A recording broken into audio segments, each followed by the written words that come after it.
Hola guys, Deja Perez back with another edition of What's Poppin', the podcast on 93.9 WKYS. So today we are joined by my good friend Kevin from Serving Our Children. How are you today? Doing well. Thank you for having me tonight. Of course. Okay, so let's first of all talk about the organization Serving Our Children. All right. So Serving Our Children is the administrator of the DC Opportunity Scholarship Program. Okay. And we've been doing this for 3 years now. So we took over the program from the DC Trust, and we provide scholarship dollars to low-income families in the city who are interested in sending their students to a private school if, in fact, their current or their school that they're assigned to is not working out. Okay. So the organization we're celebrating 15 years, right? So the Opportunity Scholarship Program first started in 2004. We're at our 15-year mark of the legislation being enacted under the SOAR Act. So the SOAR Act SOAR Act. The SOAR Act. Got it. S-O-A-R. Got it, okay. Which is legislation that was passed by Congress, which funds this program, the charter school program, and the public schools at the same amount annually to keep this program in existence. Okay, so about the program, how does it work? So I live in DC. I got a pretty decent job. I don't love the school my kid goes to. What are my options? Okay, so you live in DC. Decent job is going to be a variable. Okay. Because there's an income requirement. Okay. And you can apply for this scholarship, and if qualified, you can pick amongst 46 schools to send your student to. So 46 private schools. Within the DC area? Within the district itself, I'm sorry. Right. Okay. So we have schools from Sidwell Friends, Wow. Gonzaga High School, to local high schools like Parkmount and Preparatory School of DC, as well as Washington School for Girls and Bishop Walker School, which is located at the Arc. So schools across the city and all wards are participating in this program. Okay. What are some of the challenges that you feel applicants encounter? So the biggest challenge is that they are not sure that they qualify for the program. Okay. Are there basic, minimum requirements that people have to have? So if a family is receiving benefits from the city, SNAP or TANF, which food stamps or housing assistance, they automatically qualify financially. Okay. And then there is a rule, so 185% of poverty for the first year. So your first year applying, 185% of poverty, and that's based on household size, number of people in your home, and your income. Okay. And so the average income for our family is about $22,000 a year. Yikes. So it's a really low income program, but we have well over 1,600 kids in the program right now. Wow, that's a lot of kids. It's a lot of kids, and we get roughly nearly 4,000 applications every year. And so how are the applications sifted through or deciphered? Is there something as a parent that I could do to kind of make my application more stellar so that my kid has a better chance? This is not a competitive application. Okay. This is strictly about your residency and your income. Oh, okay, very clear. You don't have to have great grades. There's no superintendents. Okay. I live in the city. My income is this. And I want to send my child to a private school. It's that simple. It's just that simple. Wow. Okay, so what kind of suggestions would you give?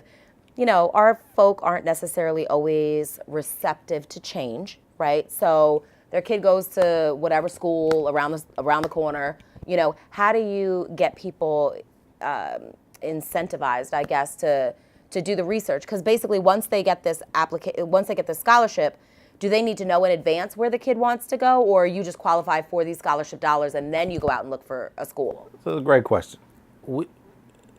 Once you get the scholarship, or even before you get the scholarship, if you're a family and you receive benefits from the city, or you are what you feel is a low-income family, first you can contact us and we can tell you exactly if you fit in the bucket. Okay. It's a simple call. Okay.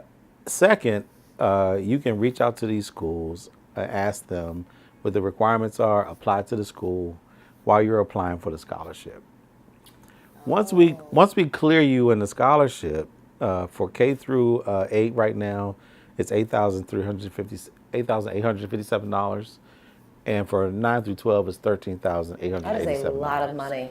So it's a good scholarship, and most of our schools you will be able to get in there, and some families pay roughly $800 to $1,000 a year to get their kids through if it's above the scholarship cap. Wow. Right. So if there is, there's a separate application for, do all private schools require a separate application? So they might qualify for scholarship dollars, but might not necessarily get into the school of their choice. Well, you qualify the scholarship and then you apply to the school. Now this year what we've done is offered assistance to families who are interested in going to a private school and need help with the private school application. Oh, that's great. Right. So you say, I want a scholarship, and we say, okay, we'll help you with that. Scholarship application takes like 15 minutes. Oh, okay. It's very short. Okay. Very quick. We evaluate your information, make sure you are a resident and meet the income guidelines. And then we have a program now that's called Serving Our Families, which allows you to reach out to one of our administrators who will help you, guide you through the application process to the private school.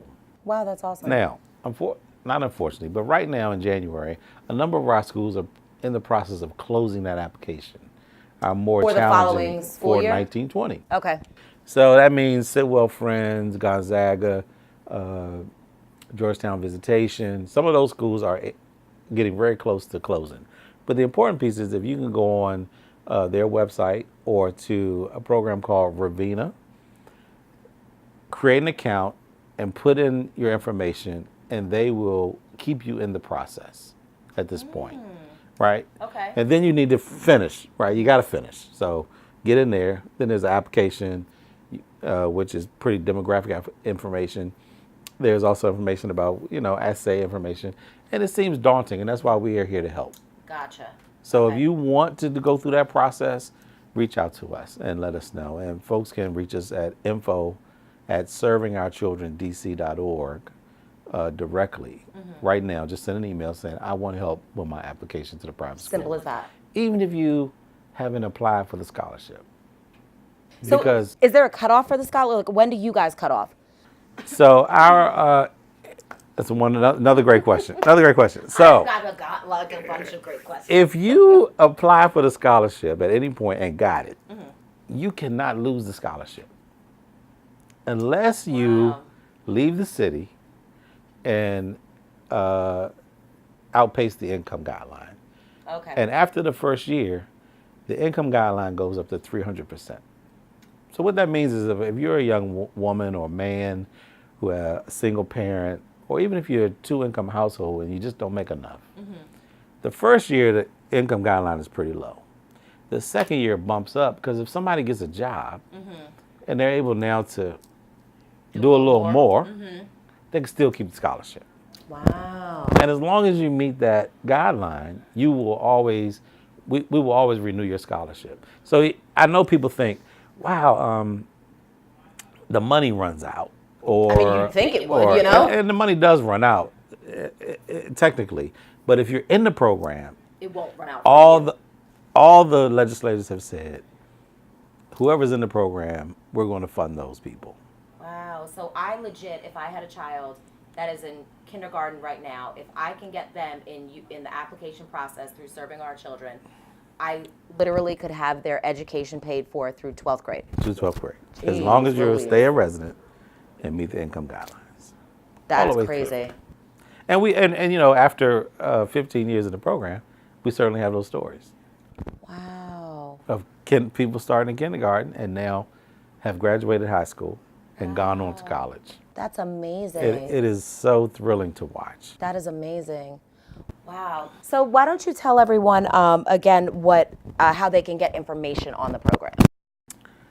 Most important thing you do is go to our website, www.servingourchildrendc.org. Okay. Right.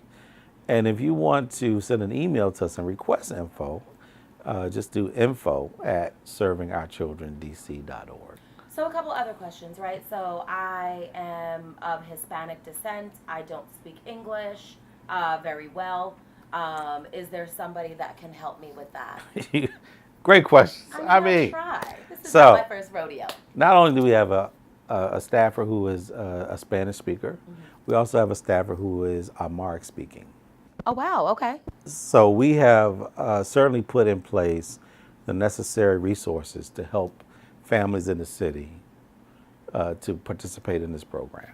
What do you think one of the main reasons why people are apprehensive about these types of programs?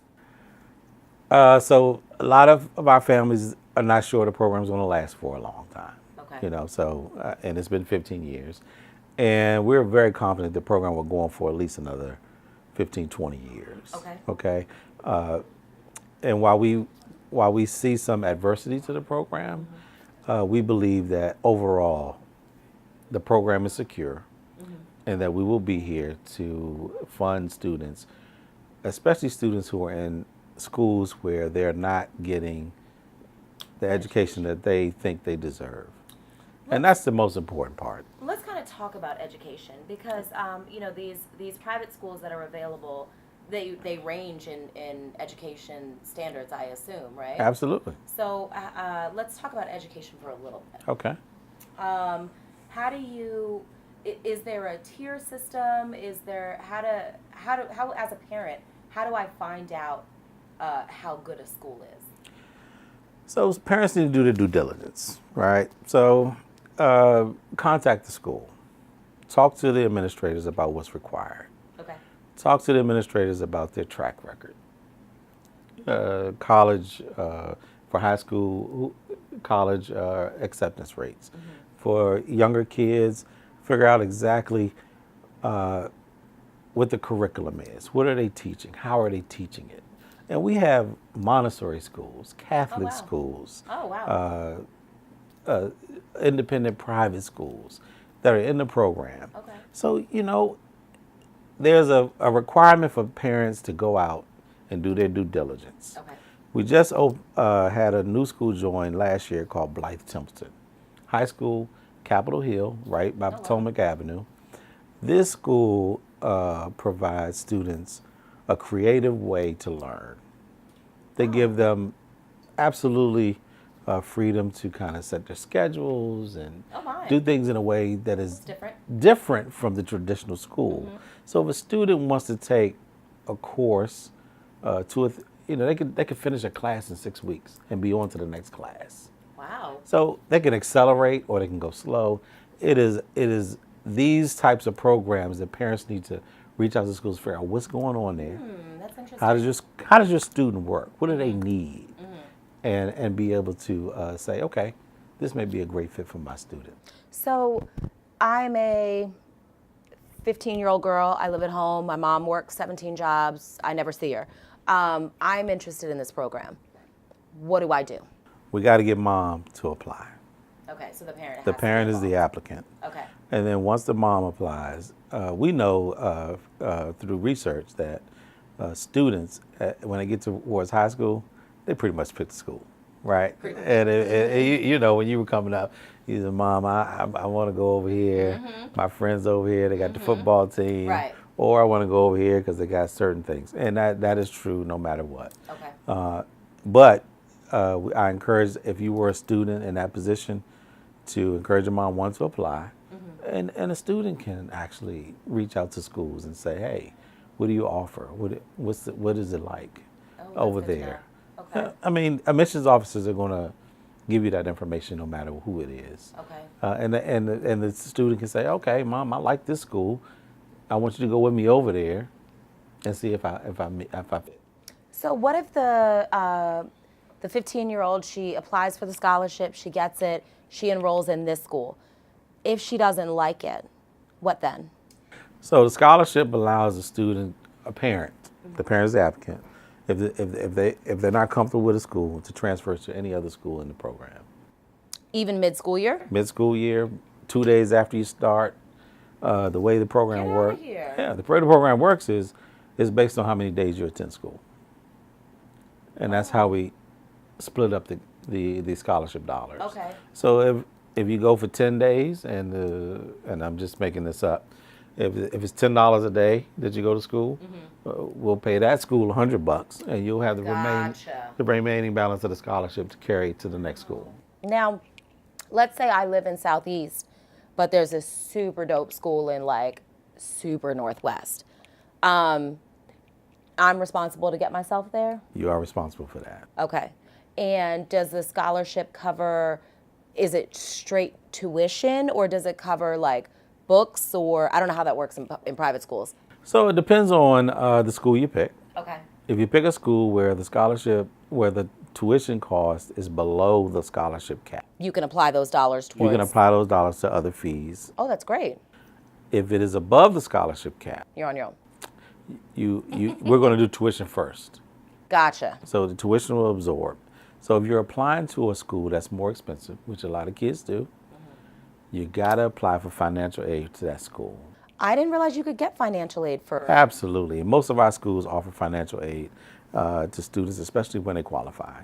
So we have a few students at Sidwell. We have a number of students at St. John's, a number of students at Gonzaga, a number of students at Georgetown Visitation who met the qualification requirements for the school. Okay. The scholarship doesn't cover the tuition, Gotcha. but the school has then joined in and has said, hey, we like this kid. We want them in. And that's why the application has to be done early. So right now, if you're applying for the scholarship today, it's for the 1920 school year. Parents should know that they need to, in September, when they drop their kid off for the new school year, they should apply for the school that they want the kid to go for the next school year, 2020. Make it the routine. Okay. That's part the of your routine. back to school process. Right. So when I go back, when I bid to put them in, so I got them in this school this year. If I want them to go to this school next year, I'm gonna apply now. And I do have to apply every year, even though I'm in the program. You have to apply every year and qualify every year. Okay. Residency and income. Okay. Every single year. Wow, that's huge. So where do you see this program growing to in a perfect world? So we're hoping to get to 2,000, 2,200 kids. That's a lot. That's a lot of kids. But we know that a lot of students in the city and parents in the city really want choice. And that's what it's about, school choice, right? You wouldn't want to go to a pizza shop and eat cheese pizza every time you went. Correct. We want parents to be able to say, hey, I have options. I want an option. And you shouldn't have to have $1 million bank account. Just to get your kid a good education. That makes sense. That definitely makes sense. Wow. Okay. So is the application available online as well, or is it only, do I have to come to your physical location? You do not have to come. Okay. If you're savvy, it'll probably take you 15 minutes to do our application. Okay. Now you need to present documents. Can those be scanned in to? They can be uploaded to your account. Okay. You can fax them to us, and we'll put them on your account. Okay. And you can also email them to us, and we'll put them on your account. Okay. And what we look for in income documents is federal tax return, your W-2, or your wage statement, all in the same year. Okay. Now, what we do is we offer a prior year process. A prior year process? Okay, say that 3 times fast. Prior year. So what happens is, like right now, if you're applying for the 1920 school year, we can accept your upcoming 2018 taxes Okay. that you're going to do now. Or we'll accept your 2017 Oh, okay. as proof of your income, Oh, right? So if you have all your 2017 stuff, you can use that. just use that. If you don't qualify with your 17 stuff and something changed in 18, Now you qualify. now you qualify. Get your taxes done and send it in to us, and we'll use that. And how quick is the turnaround process once I submit the application? How long do I have to sit and wait to see if I? For new families, we try to make it. For new families, it's a little longer. Okay. So just be mindful when we talked about renewing families. Once you get it, you don't lose it, right? So we have to be able to calculate how many renewing families are going to return. So you're going to lose You're going to lose your seniors. Right. And then you're going to have some families who move out of the city, some families overqualify. So we will do a calculation and say, here's how many scholarships we're going to give out. And we've already given out nearly 400 scholarships this year. That's amazing. For next year. To new families. That's amazing. The next deadline is right after Valentine's Day. Oh, so basically, So if you love your babies, get it in before Valentine's Day. Wow. Give them a Valentine gift. Get the application done by the 15th of February. Okay. And we'll process you and see if you qualify. We'll announce that award a week later. Oh, that's pretty fast. If you get all your documents in. Okay. Okay, so there's a process. And we're there to help you. If you're not comfortable with online, if you're not savvy with the technology, just come to the office, bring your taxes, bring a form of ID, a DC voter registration card, a driver's license, a motor vehicle registration card, a recent bill that's no more than 60 days old. Hello. And we'll process you. We'll get you in the bucket. Is all of that information of what they need to bring, is all of that on the website as well? Everything's online. Perfect. And parents can just go to servingourchildrendc.org, click on for families. There's a document library. Oh. And everything you need to know is right in there. You guys make this really easy. We try our best. So basically, there's no excuse that people should not be using this. So I love that you put it that way because it brings a thought. Even if you don't think you're going to use it, if you qualify, apply. It will be something that you have in your pocket. Right. And it gives you options. It gives you an option. It gives you a choice. So next year, your kid goes to school, you know you got the award, and if something goes on and you say, you know what, I want to try private school. You can do it. You can do it. You can do it. That's very interesting. Don't let that option slip away. And just because you don't use it, once you get awarded, you won't lose it. So let's going with that scenario, right? I get awarded this year. I'm gonna send my kid to regular public school. But then next year I want him to go to a private school, so I apply again. What happens to the bank of money that I got for this year? Can I roll that into the next? We're going to use the money for anybody who is awarded and decides to use the money. Okay. So I don't get to piggyback and be like, y'all gave me 13 this year and 13 next year, so now I can go to a school for 26. No. It's only it's only this year. Okay. It's only this year. Okay. I mean, I thought I just, I'd But ask. that's a good question because I know people think that way. And people think that if I don't use it, the same opposite. I put my kid in private school. It didn't work. I'm sending them back to public school. There was a couple grand left. What do I do with that money? The money stays in the bucket. And goes to another kid. Or rolls over to the next year. Okay. And the next year, we just determine how many kids we have and to support them. Now, the returning families, is their window a little bit different? Like, do you have them apply a little bit earlier so you guys have a better gauge, as to how many new applicants you'll be able to take on? I really don't want to answer this question, but I will. Okay. But we give renewing families a little more leeway because we certainly don't want to take anything away from families who've already qualified. And if they requalify, we want them to be able to continue to use the scholarship. Right. But it is critically important and helpful to us that families get the application done, renewed, solidify their space as soon as possible. Okay. It helps us be able to calculate how many new scholarships we can give out and make sure the program runs smooth. Okay, so like we said, basically, Johnny starts school September 17th. September 17th, after you drop him off, you take your behind to serving our children and fill out the application. Get your application for the scholarship. Okay. And if you're going to change schools, get that private school application done. Gotcha. Okay. So is there anything else we didn't touch on that you wanted to hit? I don't think so. I just think people in D.C. should know that this is a great opportunity for low-income families to educate their students and have parental choice. It's so important that parents have choice, especially parents with few resources. One last question. So I am the teenage girl who, doesn't see her mom too much. I know you said mom has to be involved, but mom isn't the most reliable. What do I do then? We will do everything that we can to help and make sure we keep mom engaged as much as she needs to be. Okay. So here, what happens is the school, if you get accepted to a school 15, we will send a check to the school in mom's name. Okay. Mom has to come up and sign that check over to the school. Okay.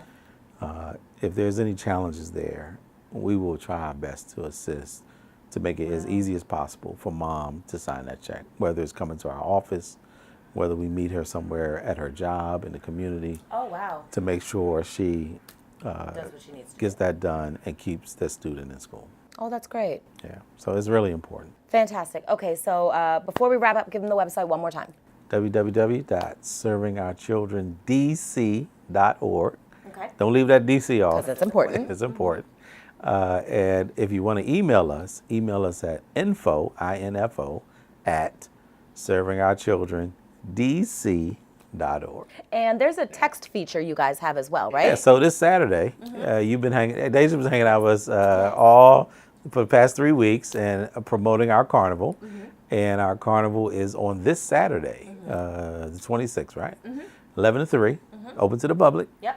Food, prizes, fun, games, and of course, apply to the scholarship. Sure, that's what we're here for. And if you want to RSVP right now, Oh, I didn't know there was an RSVP option. well, the text option gives you an RSVP. Oh, okay, so give them the text. If you text DC OSP for Opportunity Scholarship Program 15 to the number 52886, you'll get a text that will take you to a platform where you can RSVP and say, I'm coming. Nice. So again, the event is completely free to the public. You don't want to miss it.